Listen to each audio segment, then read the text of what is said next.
Fala pessoal, sejam muito bem-vindos ao canal Português Descomplicado. Como o próprio nome do canal já diz, né? O objetivo aqui é descomplicar a nossa língua portuguesa para você que tem o objetivo de passar no concurso público, ou vestibular, ou áreas afins. Então, o nosso propósito aqui é facilitar o seu entendimento quanto à língua portuguesa, tá certo? E para que o nosso conteúdo ele chegue a mais pessoas, eu preciso que você se inscreva no canal aqui e também deixe seu comentário, compartilhe, comente, porque fazendo isso, o algoritmo vai entender que o conteúdo é relevante, tá certo? Então ele vai mandar essa aula, no caso aqui, para mais pessoas, beleza? Então não deixa de se inscrever aqui no canal, não. Ativa o sininho para as aulas semanais que eu coloco aqui e vai ser de grande importância para você e para as outras pessoas também que estudam para concurso público, beleza?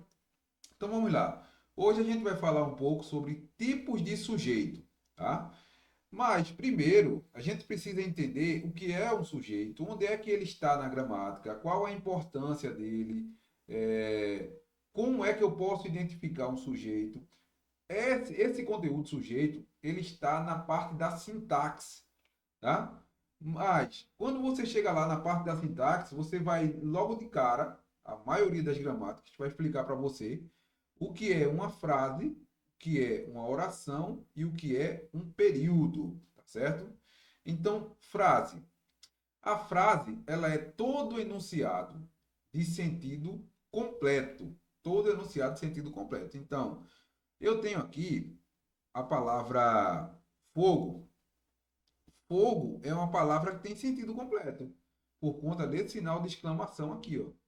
Cuidado, a mesma coisa. Ó. Quando você encontra uma caixa, uma parede, um fio, que você lê a palavra cuidado, você não vai tocar naquela caixa, naquele fio, você não vai pisar no chão, tá certo? Então, esta palavrinha aqui, ela tem sentido completo. O mesmo serve para perigo. Você está passando lá na rua, você encontra uma fiação no chão, ou um poste, ou um muro, e essa placa aqui, perigo, com exclamação, vai ser suficiente para causar o que, gente? Um sentido. Então, esse sentido aqui, completo, a gente chama de frase, que pode ter vários tipos de frase, eu não vou entrar aqui no mérito nesta aula sobre os tipos de frase, mas tem uma frase declarativa, frase imperativa, optativa, isso aqui a gente vê em uma outra aula, certo? Então, o objetivo aqui é passar para você que frase é um enunciado linguístico de sentido completo, tá certo? E depois nós encontramos aqui a oração. Oração, gente, é um enunciado que se organiza em torno de um verbo ou de uma locução verbal. Só que a oração, ela não precisa ter sentido, tá certo? E também aqui nós temos vários tipos de orações, né? Nós temos a oração é, reduzida de infinitivo, oração reduzida de gerúndio. Existem vários tipos de orações. Eu também não quero entrar nesse mérito aqui nesta aula, tá certo? Eu quero explicar para você que a oração é aquilo que se organiza em torno de um verbo ou de uma locução verbal. Beleza? Então eu tenho aqui, ó, corri, caí e venci. Eu tenho aqui três verbos, tá? Logo, eu tenho aqui o que, gente? Eu tenho três orações, tá certo? Não precisa ter sentido completo, só precisa ter um verbo.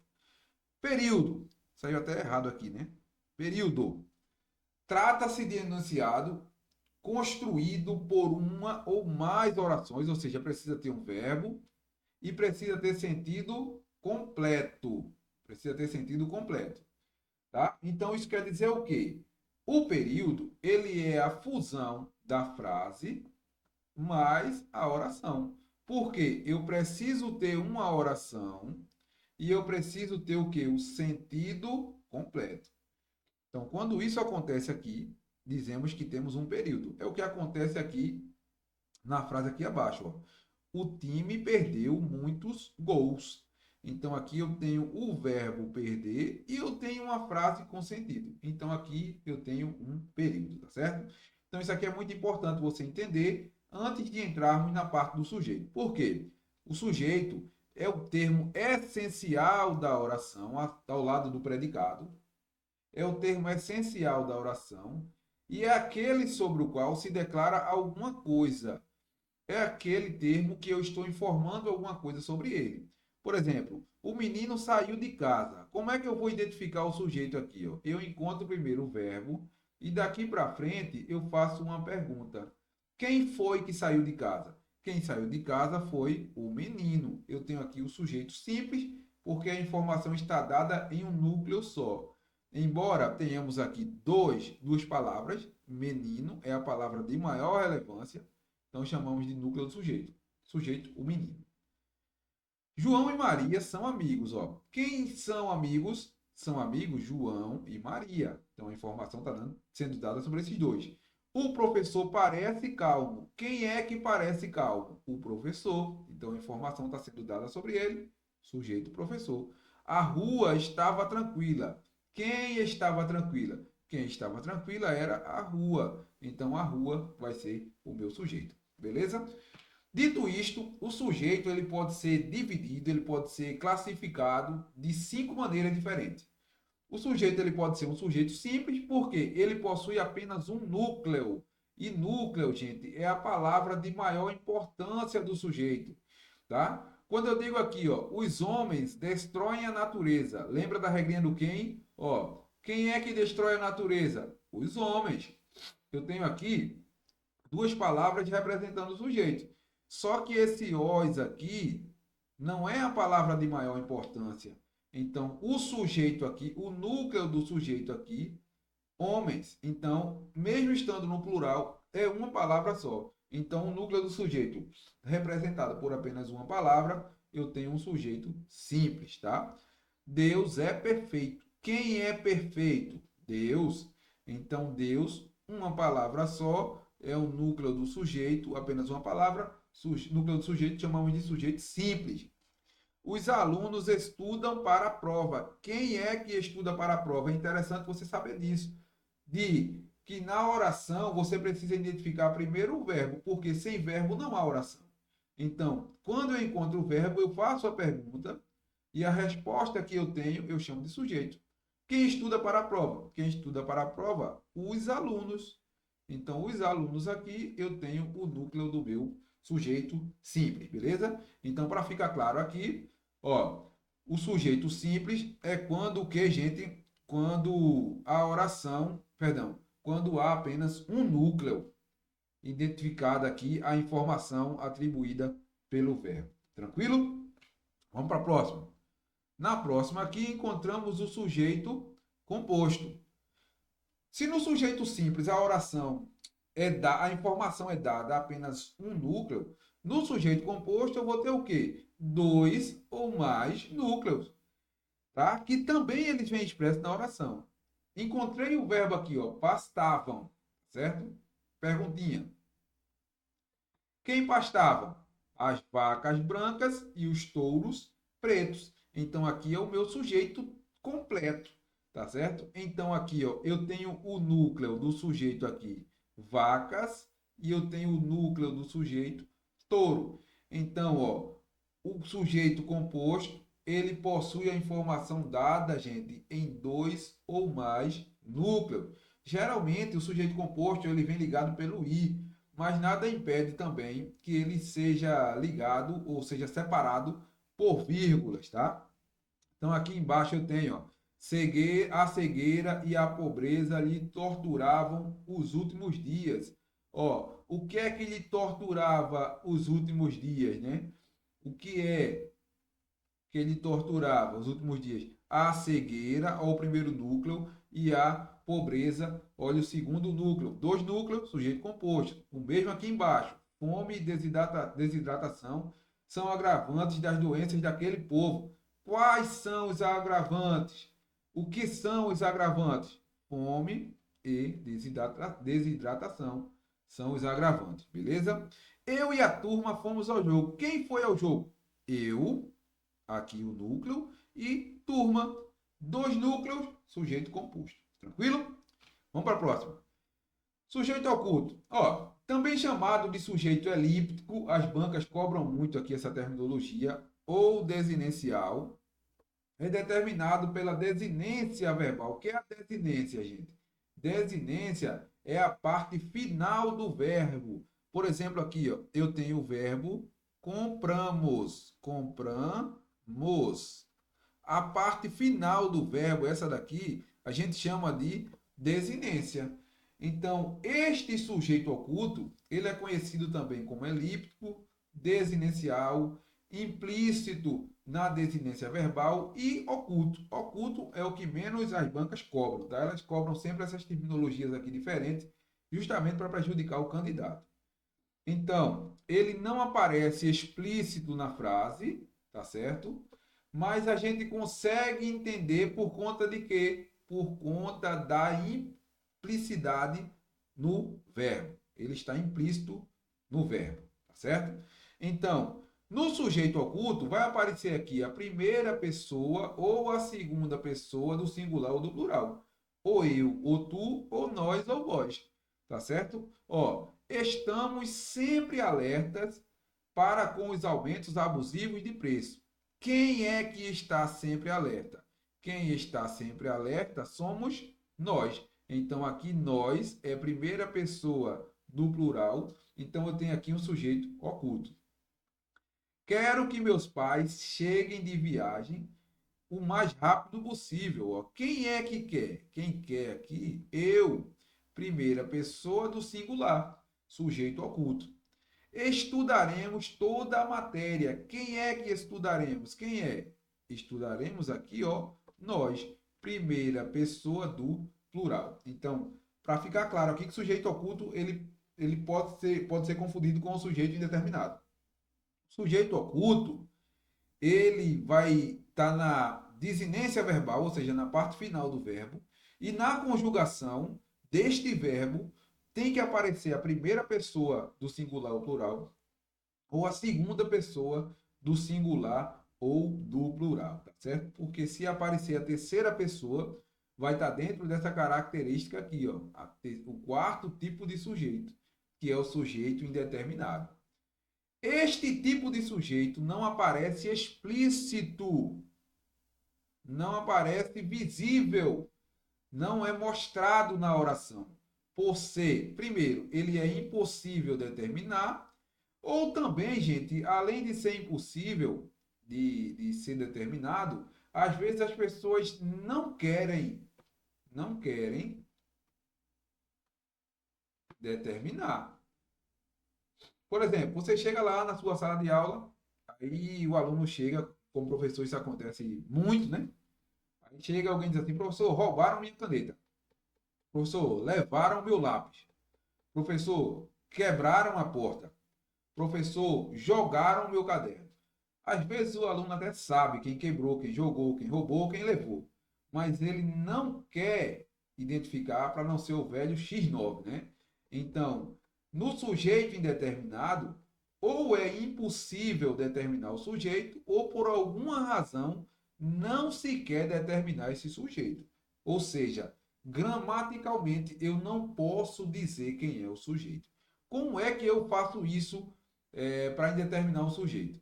Primeiro, o verbo na terceira pessoa do plural, só que esse verbo aqui, ó, gente, não pode fazer referência, não pode fazer referência a ninguém na frase, tá certo? Ó aqui, ó. Dizem que a família está falindo, né? Dizem, quem é que dizem? Dizem aqui eles. Eles dizem. Eles não é a primeira e nem a segunda pessoa. Eles é o quê? A terceira pessoa do plural. Lembra que quando aparece primeira ou segunda pessoa, o sujeito é oculto. Quando aparece a terceira pessoa, o sujeito vai ser indeterminado. Disseram que morreu do coração. Quem foi que disse? Eles. Eles disseram. Fizeram o trabalho. Quem foi que fizeram? Eles. Agora, muito cuidado. Por quê? Se aparecer aqui quem disse ou quem fez, e houver na frase uma facilidade, uma facilitação para a identificação do sujeito, haverá sujeito sim. Quer ver? Ó, exemplo aqui, ó. Dizem. Não, pega essa aqui de baixo. Disseram que morreu do coração. Eu vou colocar aqui alguns termos aqui no meio, tá? Disseram os amigos que morreu do coração. Então, agora, disseram aqui, ó, tem sujeito. Quem foi que disse? Os amigos. Fizeram o trabalho da escola. Aí eu vou colocar antes aqui de fizeram, tá? Os alunos fizeram o trabalho da escola. Agora, mesmo o verbo estando na terceira pessoa do plural, haverá sujeito. Quem foi que fez o trabalho? Os alunos. Beleza? Então, a gente não pode confundir de jeito nenhum. Então, a primeira forma é o verbo na terceira pessoa do plural, sem que haja o quê? Uma informação de quem fez o ato, quem fez a ação. O segundo, ó, é o verbo na terceira pessoa do singular, mais o se, tá? Então, isso vai gerar o quê, gente? Um índice de indeterminação do sujeito. Agora, esse verbo na terceira pessoa do singular, ele precisa ser um verbo transitivo indireto, que é quando o verbo precisa de um complemento com a preposição, que é o que acontece aqui com o verbo precisar, porque quem precisa, precisa de alguma coisa. Então, aqui eu tenho um verbo transitivo indireto, mais o se. Isso aqui vai fazer com que o se vire o quê, gente? Um índice de indeterminação do sujeito, tá certo? Então, índice de indeterminação do sujeito. Precisa-se de mão de obra. Quem precisa? Eu não sei. É indeterminado, tá certo? Ou se esse se aqui vier depois de um verbo intransitivo. Por exemplo, vive-se bem aqui. Vive-se bem aqui. Quem é que vive? Eu não sei. Então, aqui, ó, o se, quando ele vier ligado a um verbo transitivo indireto, que é quando o verbo precisa de um complemento com preposição, ou quando ele vier ligado a um verbo intransitivo, nós teremos aqui essa partícula se como índice de indeterminação do sujeito. Beleza? Então, dentro desses dois casos aqui, nós temos o sujeito indeterminado. Vamos lá. O último caso é o sujeito inexistente. Aí você disse assim, professor, no começo da aula, você falou que o sujeito é um termo essencial da oração. Então, se o sujeito é um termo essencial da oração, como é que existe uma oração sem sujeito? Que é, no caso aqui, o sujeito inexistente. Presta atenção. Aqui, gente, o sujeito é inexistente do ponto de vista gramatical. Gramatical, tá certo? Então, em alguns casos, não haverá sujeito gramatical, embora a informação atribuída vai ser dada a alguém ou a alguma coisa. E quando é que isso vai acontecer? Isso vai acontecer diante de três casos. Primeiro, verbos indicando fenômeno da natureza, e aqui é o fenômeno da natureza no sentido real. Não pode ser o sentido figurado da palavra, tá? Choveu na Argentina e fez sol no Brasil. Olha aqui, ó. A chuva é um fenômeno da natureza. É um verbo que indica um fenômeno da natureza. Então, quando isso acontecer, fenômeno da natureza no sentido real, eu costumo até brincar nas minhas aulas, dizendo que fenômeno da natureza no sentido real é quando a chuva é molhada e cai do céu. Por quê? Se eu digo assim, ó, no exemplo 2 aqui, choveram reclamações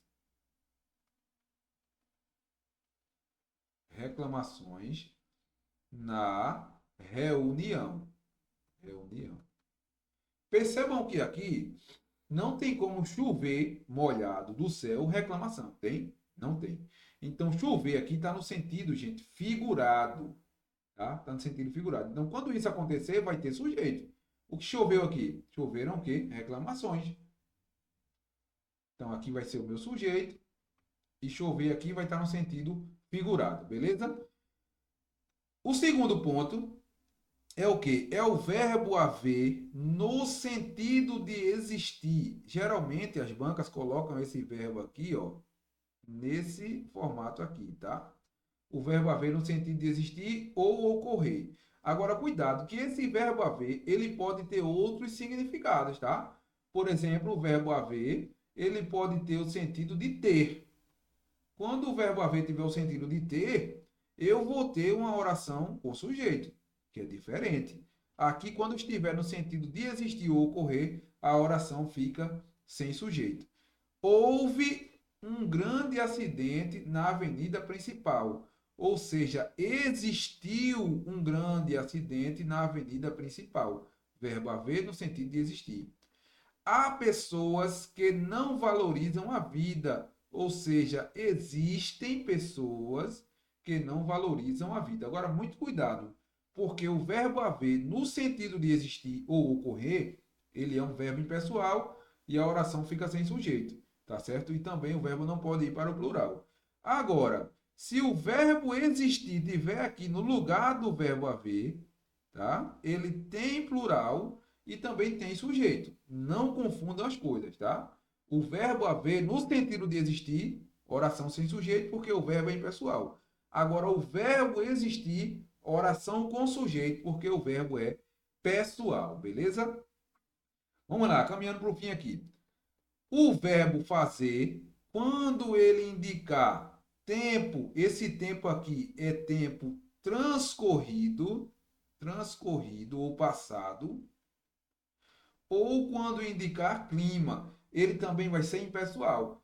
E você sabe que diante dos verbos impessoais, o verbo ele fica no plural e a oração fica sem sujeito. Ó, faz meses que não a vejo e não fazem. Se você coloca aqui fazem, fazem, fica errado, tá? Porque é um verbo impessoal, a oração deve ficar no singular. Faz sempre frio nessa região do estado. Isso aqui é um clima, tá? Porque frio aqui está ligado o quê, gente? A região do estado. Então aqui não tem ar-condicionado suficiente para fazer frio em uma região toda do estado, tá? Então aqui, ó, o verbo fazer está ligado a clima. Então, verbo fazer, indicando o tempo transcorrido ou clima, ele vai ser um verbo impessoal, beleza? Então, espero ter ajudado vocês, gente. Neste mesmo canal aqui, eu tenho o complemento dos termos essenciais da oração, que é a parte do predicado, o que é um predicado, tipos de predicado. Então, sujeito e predicado são termos essenciais da oração e eu espero que vocês tenham bons estudos e que vocês sejam aprovados aí no tão sonhado concurso público. Forte abraço e até a próxima aula do canal Português Descomplicado.